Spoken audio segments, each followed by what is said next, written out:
Bienvenue sur Salama TV, votre chaîne de spiritualité, pour explorer, apprendre et vivre l'islam avec passion et modernité, où spiritualité, savoir, Coran et hadith enrichissent votre foi au quotidien. Aujourd'hui, nous abordons la leçon 23 dont le sujet est « Pratiquer l'adoration d'Allah durant les nuits du mois de Ramadan permet d'obtenir le pardon de ses péchés précédents ». D'après Abu Huraira, qu'Allah l'agrée, le prophète, que la prière d'Allah et son salut soient sur lui, y a dit « Celui qui pratique l'adoration durant les nuits du mois de Ramadan avec foi et en recherchant la récompense, ses péchés précédents sont pardonnés ».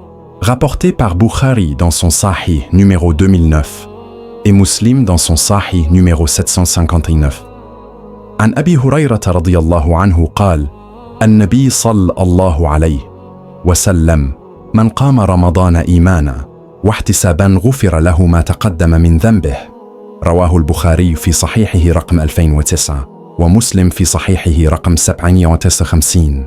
Ce terme désigne plusieurs choses. Tout d'abord, il désigne la prière surérogatoire, et ceci que la personne prie seule ou en groupe.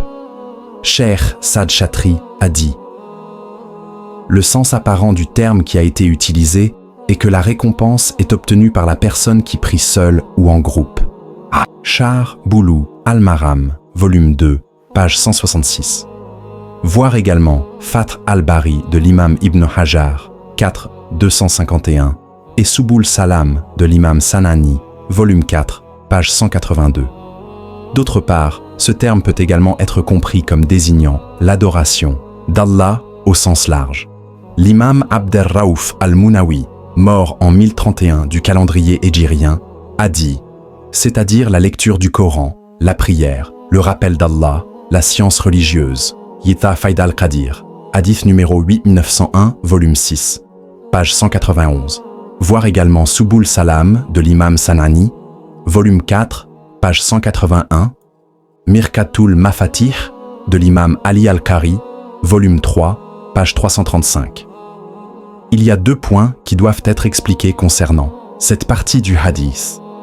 Le premier point est que, pour obtenir la récompense mentionnée dans le hadith, il faut pratiquer la prière et l'adoration d'Allah dans toutes les nuits du mois de Ramadan.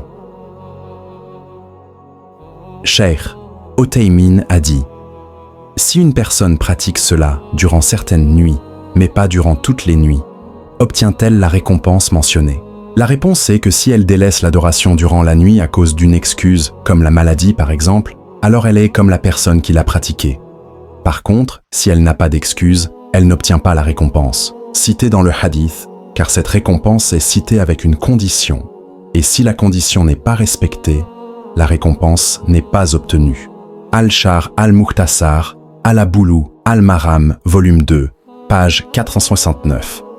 Le second point est qu'il n'est pas obligatoire de pratiquer l'adoration durant toute la nuit pour obtenir la récompense.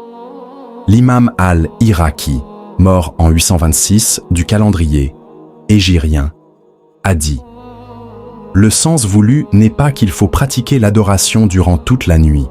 Il suffit de la pratiquer durant un petit moment de la nuit comme c'est le cas pour la prière du Tarawih. » Tar at-Tatrib, volume 4, page 161. L'immense récompense promise dans le hadith n'est obtenue que par la personne qui rassemble deux caractéristiques, la foi et le fait de rechercher la récompense.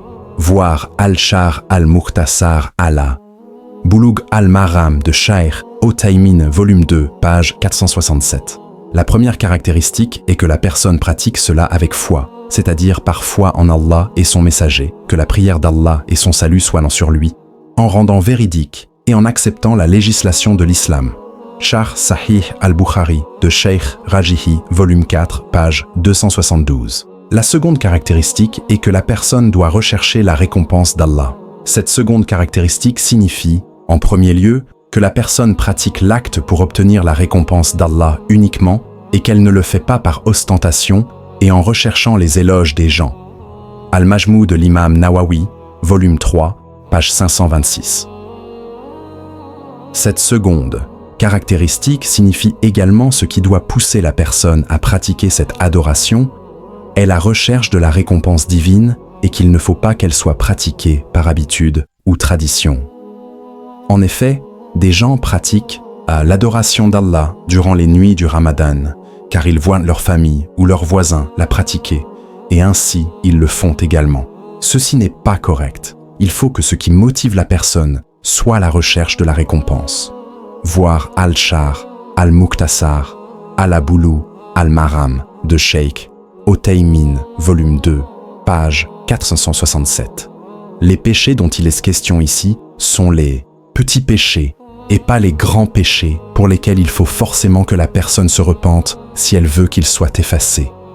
D'après Abu Huraira, qu'Allah l'agrée, le prophète, que la prière d'Allah et son salut soient sur lui, a dit « Les 5 prières, le vendredi au vendredi, le Ramadan au Ramadan, sont des expiations pour ce qu'il y a entre eux si on s'est écarté des grands péchés. » Rapporté Muslim dans son Sahih numéro 233.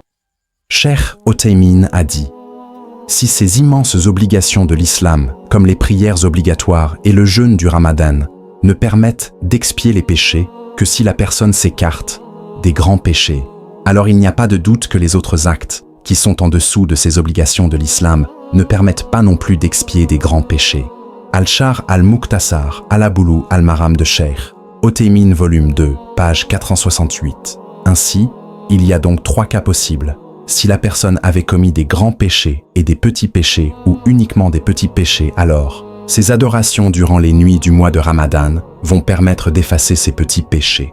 Si la personne avait commis uniquement des grands péchés, alors ces adorations durant les nuits du mois de Ramadan ne vont pas effacer ces grands péchés, mais vont les alléger.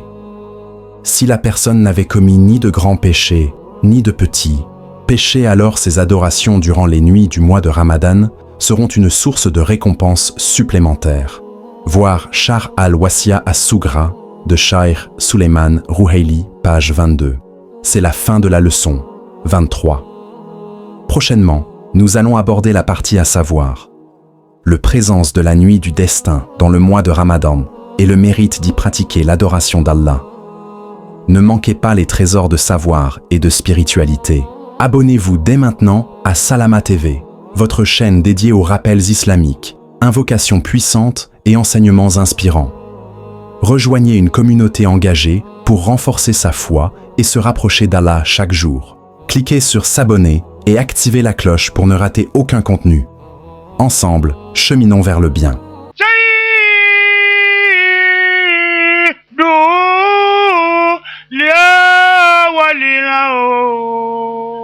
ولكن